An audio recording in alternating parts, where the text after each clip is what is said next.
Hey, everybody. Welcome to another broadcast by the Ayn Rand Center UK. Today, we are joined once more by Rodney Schoeter. He is the editor of the Plymouth Current and, in my view, one of the most unique uh, observers and witnesses of popular culture today. You'll recall last time we discussed the famous cartoonist Steve Ditko. And today we'll be discussing Stanley Kubrick, in particular his film Eyes Wide Shut, about which Rodney has some particular thoughts. So welcome, Rodney, and thank you for joining us again. Well, thank you, James. Uh, I've been an admirer of Kubrick's films for at least 50 years. And the more I watch his films, the more I see and appreciate the craftsmanship and skill that he had in making them. And just as an aside, if anybody wants to read anything biographical about Kubrick, I don't know if it's Kubrick or Kubrick, but all the biographical material I've seen just reminds me of Howard Roark. In his approach to movies, it's the same as Howard Roark's approach to architecture. That's all I'm going to say about that. He only made... Yeah. Yes? You had a question? Oh. The thing about Stanley Kubrick is that his films are very frequently very visually told. They're quiet. They don't have a lot of talk and dialogue in some of them. If we look back on like 2001 or The Shining or even Eyes Wide Shut, even though there is very important dialogue going on there, they tend to be visually, and many of the great English film directors are that way. They will visually tell a story, whether it's Alfred Hitchcock or David Lean or Ridley Scott even, but perhaps most distinctly Stanley Kubrick. He has this capacity to obviously give dramatic visuals, but tell the story through the dramatic visuals. And so a lot of objectivists, fans, I guess the way I'd introduce this subject is a lot of fans of Ayn Rand, I think we'll understand the excellence of, use the Aristotelian term, the arete of film is visual storytelling. If you don't want to tell the story visually, you may as well write it down, right? But it also leaves people wondering what it means. And so a lot of objectivists who are looking for plot and plot theme, which are Ayn Rand wrote a theory of literature and drama in the Romantic Manifesto.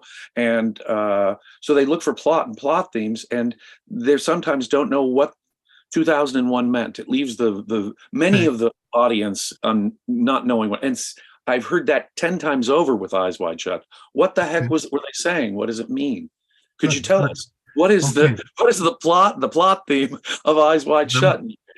In my opinion, out of the 13 films that Kubrick made, Eyes Wide Shut is the only one that has a story worthy of his craftsmanship, a story that's on the same level of his craftsmanship. And shortly after I first saw the movie, July 16th, 1999, I was the first one there, the first showing.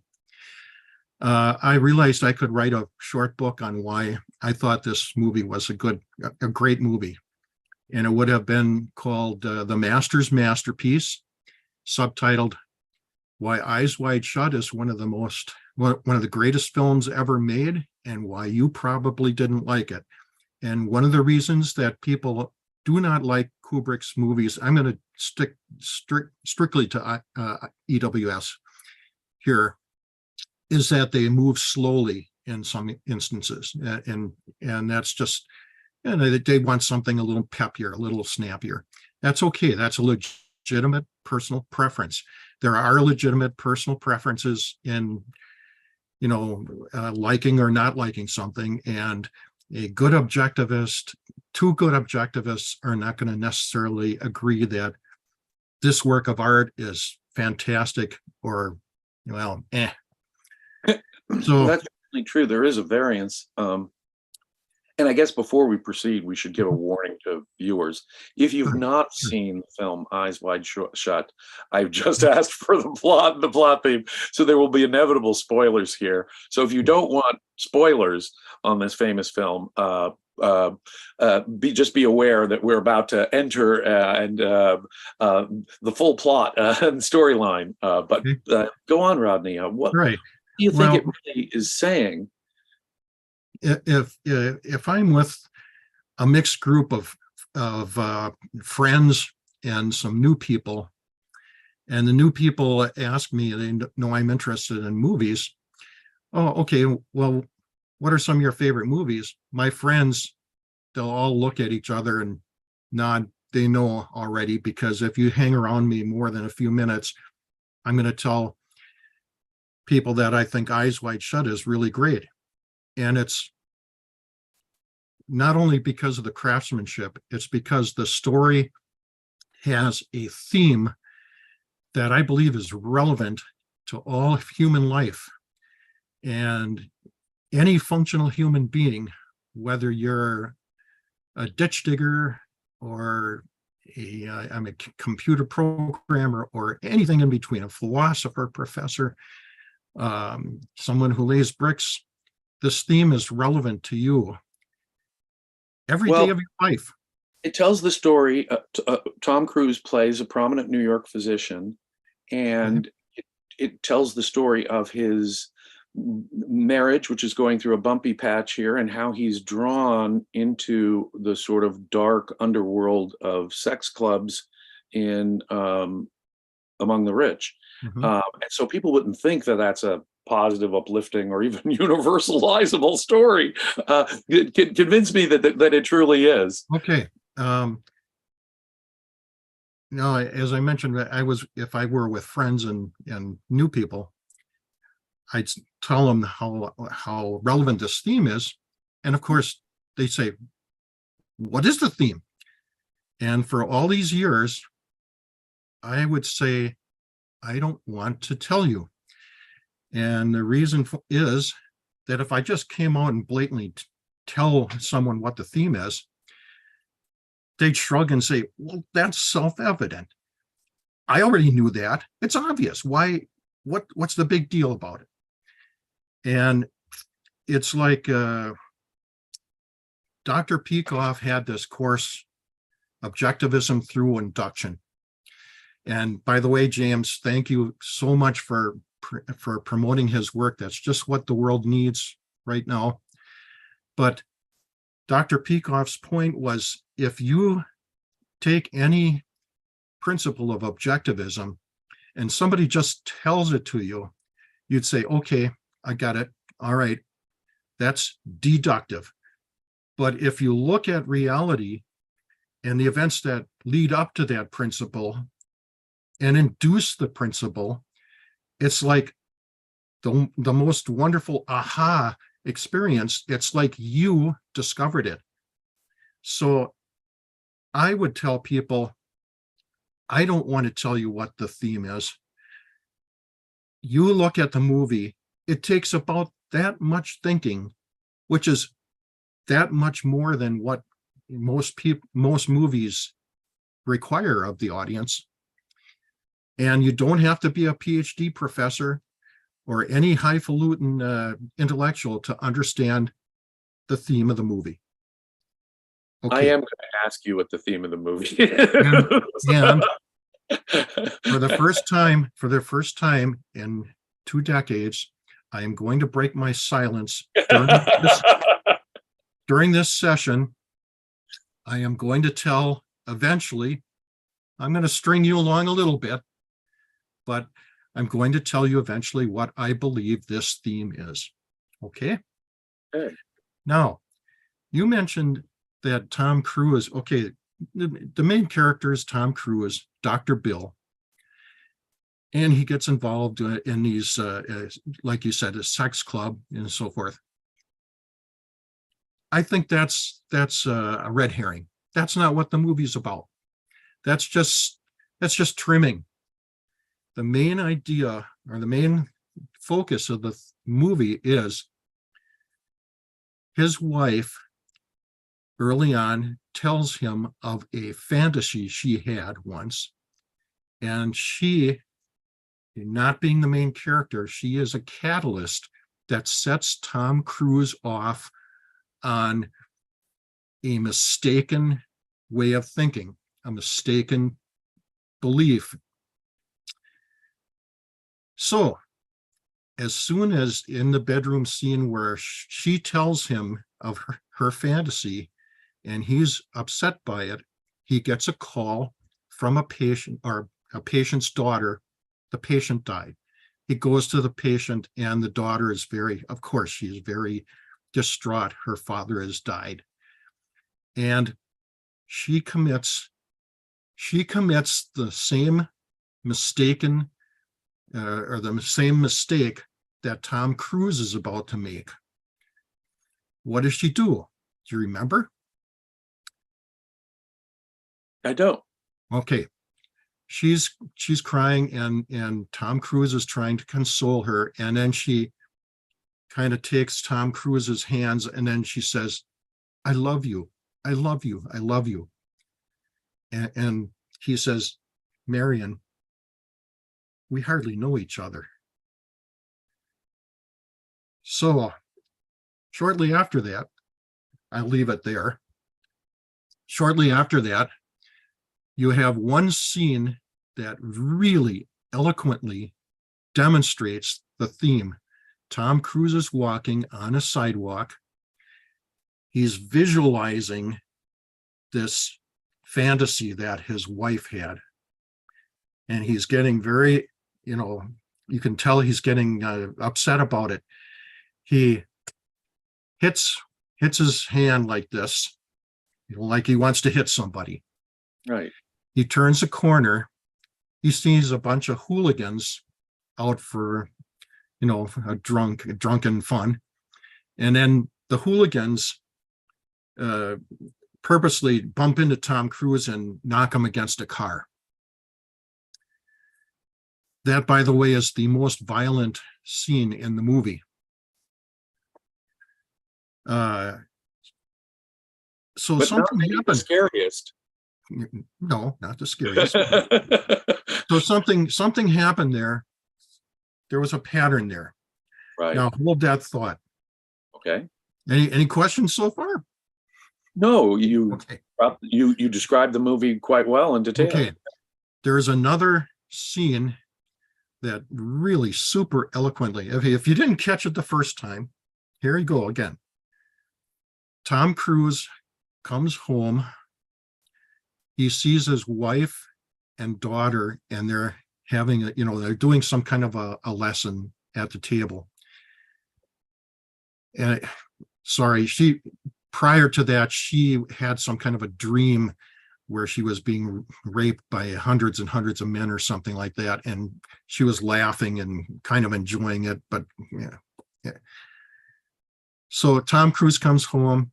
He sees his wife and daughter. His wife looks up at him lovingly, smiles. And Tom Cruise smiles back a little bit perfunctorily. And in his mind, you can hear him thinking a description of all these, this dream that his wife Alice had.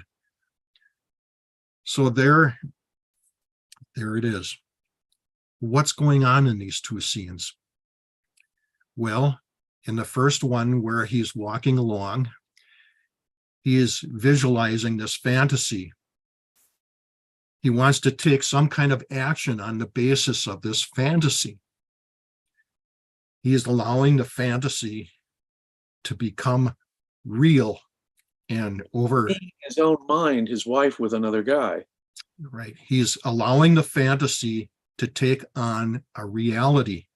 Right. He wants to hit something. He wants to hit someone. Right. He turns the corner, sees the goofballs. They bump into him. He doesn't go, it's not like he goes into a kung fu fight and kicks all their butts. No, he realizes they could have really hurt him if they wanted to. Right. So he was fantasizing. He allowed that to become real.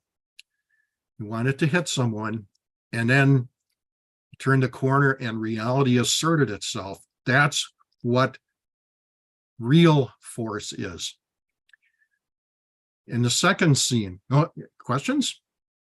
Oh, I see. So what you're saying is when he punches his own other hand, in effect, that's the real He, impact. that's he wanted to actualize. It's like that really happened. I want to do something about it. But you know, how many times have any of us thought some guy down the street's a big jerk? I'd like to beat the heck out of him, and you know, that's the fantasy. But the reality is, you know, actual physical force, you know, it's something else. It's So reality. this was fantasy force against her fantasy, whereas in reality, the hooligans were real force. Yes. Now let's go to the second scene.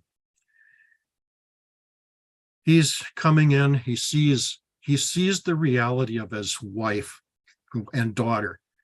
They're there. She smiles, and her smile to him is genuine. It's loving and genuinely loving. And what does he allow himself in? Instead, what occurs to him? He hears the voice of his wife telling of this dream where so many men were having sex with her. He allowed a fantasy to override Interfere with that beautiful moment. What he was. Yes. In other words, look, you can look at a wife and daughter and then say, wow, boy, I'm lucky. I really appreciate them. You know, I really love them back. Right. Or he can think, oh, she had this dream where so many men were having sex with her. You know, and he kind of resents it. So it's again like punching his hand. In effect, he's having a similar experience in his right. So right. he allowed the fantasy to override reality. Do you need to do something? No. I was just okay. All right. We do have a super chat from Daniel, I think, at this point. Okay. Is it appropriate to interject at this point, Daniel? Sure. We have a super chat from Jeff. Thank you so much. And also a super chat from John Voss. John Voss will also be one of the guests at the Daily Collective that will be starting right after John this. Was. Can't miss artist John Was. He's joining the collective today, right after this program. Yeah. Okay. So I'm sorry to interrupt you there, Rodney. Keep going. All right. So that is essentially the theme of Eyes Wide Shut. The choice to allow a fantasy to override reality. And that is what Marion did when she was mourning her father and Dr. Bill was there to console her. She said, I love you, Dr. Bill. I love you. I love you. And Dr. Bill said, Marion, we hardly know each other. We only know each other through your father. But she had some kind of a fantasy that she allowed to override reality. Now, if you watch the movie, there is example after example after example of this happening. And okay, I dismissed the sex scene business. Well, when he goes into this secret society for the first time, you could consider, you know, everybody's dressed up like a Frank Frazetta painting. You know, right. All the women. There's this sort of surreal, rich, top secret sex club, you know, that where no one can reveal their identities. You could say that here is a bunch of people that are, you know, allowing, you know, fantasy to take over, and exactly. You know, they for whatever reason, we don't know.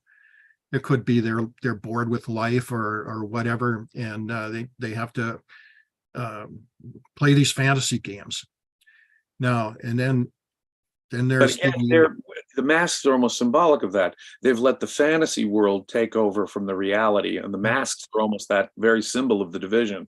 That's a good way of putting it, James.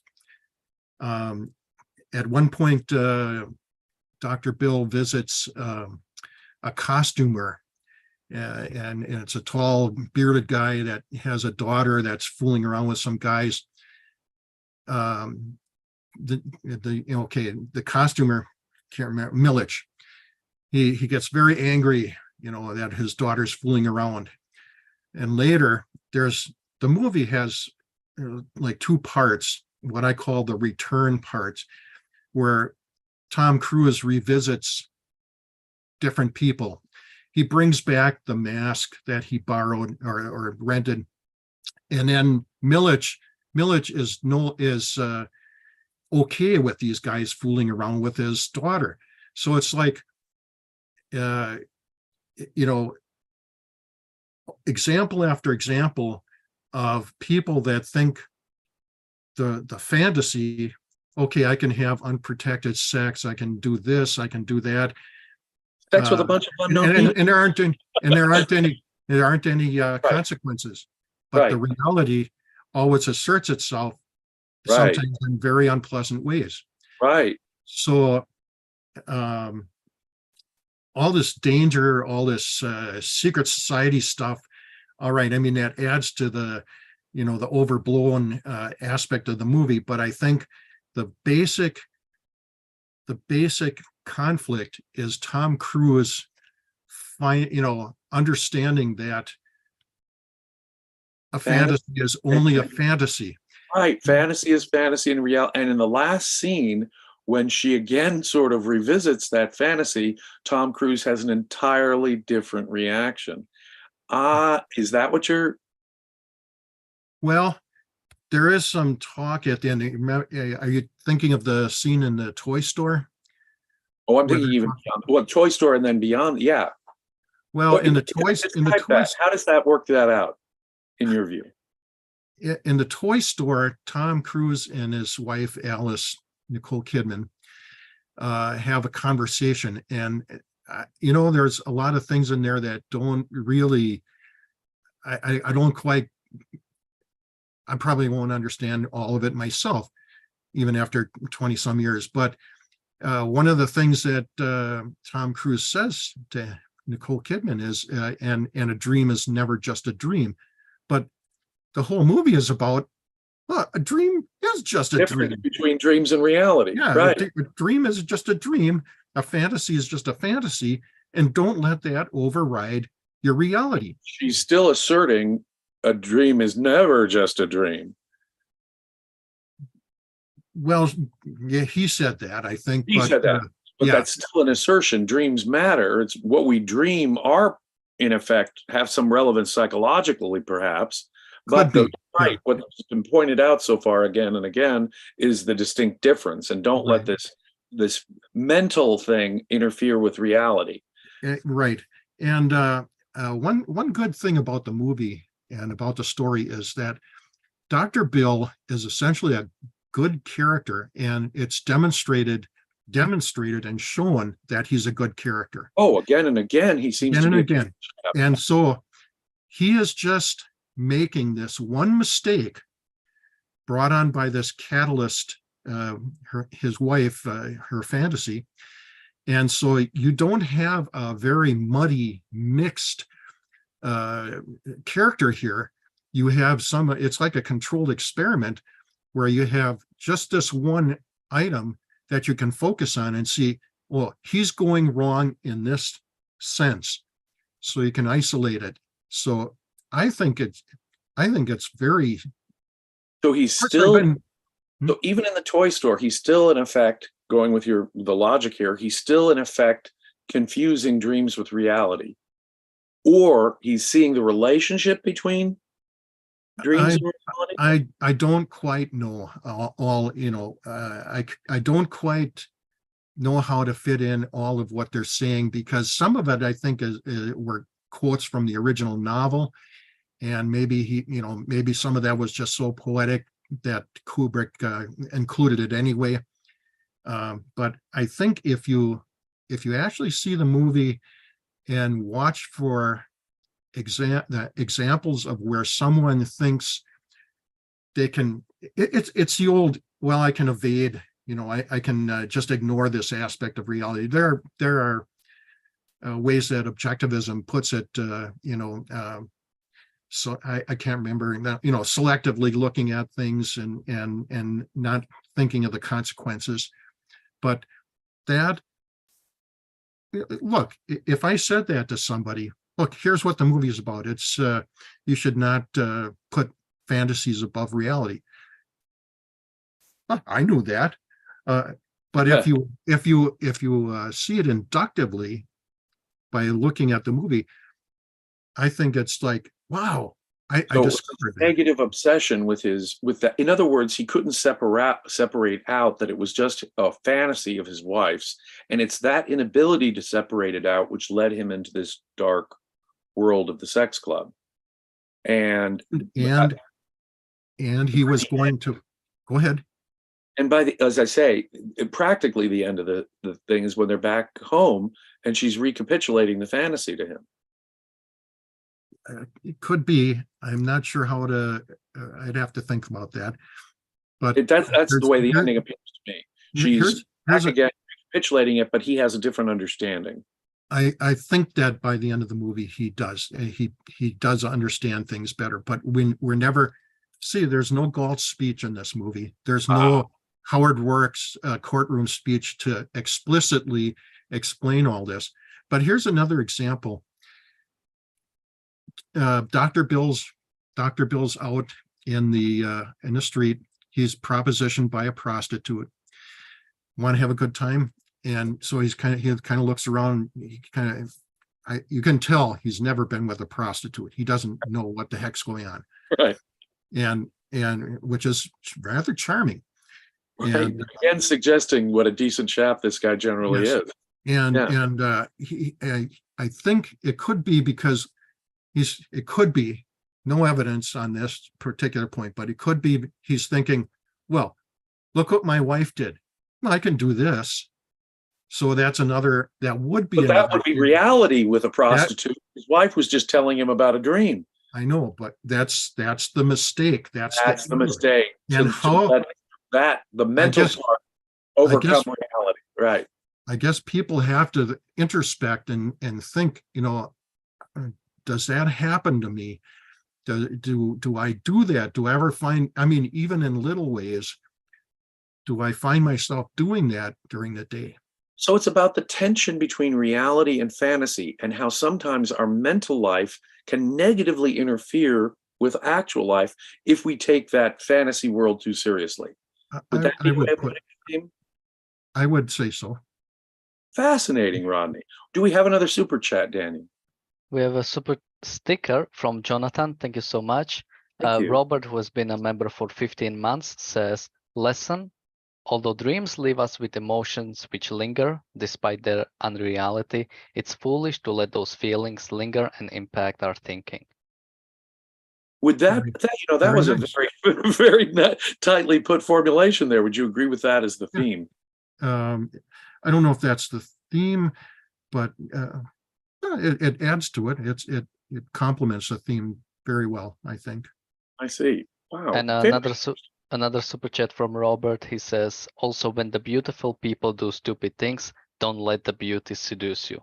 Sex parties and narcotics aren't like fast food, unhealthy but harmless in moderation. They are more Russian roulette. Bottom line, reality always wins. Wow. That's also very good. And that's an objectivist way of framing the theme here. Fascinating. I had no idea that actually I would come to such a clear understanding of, at least it's a question he's wrestling with. We can now see the thematic issue that the director is trying to at least explore in different ways.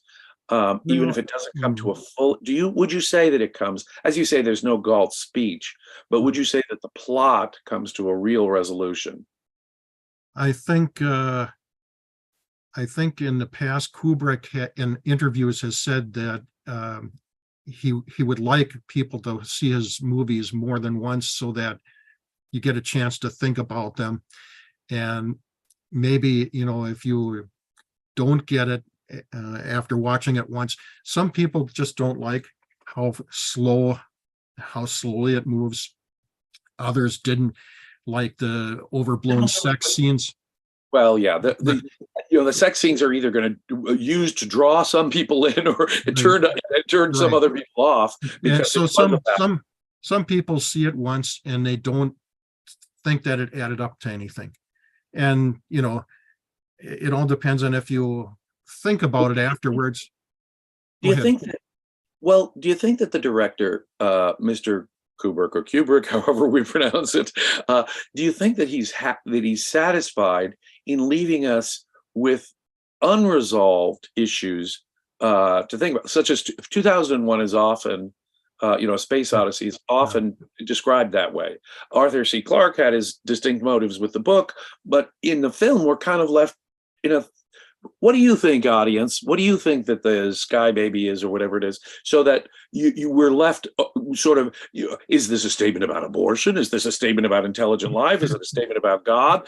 So people are going off in all these different directions. I'm sorry to cut you off, James, but we really need to wrap up. So okay, I'm sorry. Last quick comment from Rodney, if he wants to Last say. comment from Rodney. Yeah, I guess the final proof of whether I'm on the right track here is to see the movie with this in mind, and if you think that it has those elements in it, you'll find them. Very good. So at least a thought-provoking film that people should go maybe check out, and again, if they didn't understand it the first time, or maybe check it out for the first time. Well, thank you so much, Rodney, for joining us again. Thanks, We James. have more discussions of this kind, and people do check out the Plymouth Current that he's the editor of. I know I'm going to. I'll put a link on the thank you, sir. YouTube. Well, we really do have to sign off because momentarily now we have the new feature, The Daily Collective, and today they will be joined by John Wass, the great artist. So have a great day, everyone. Great presentation.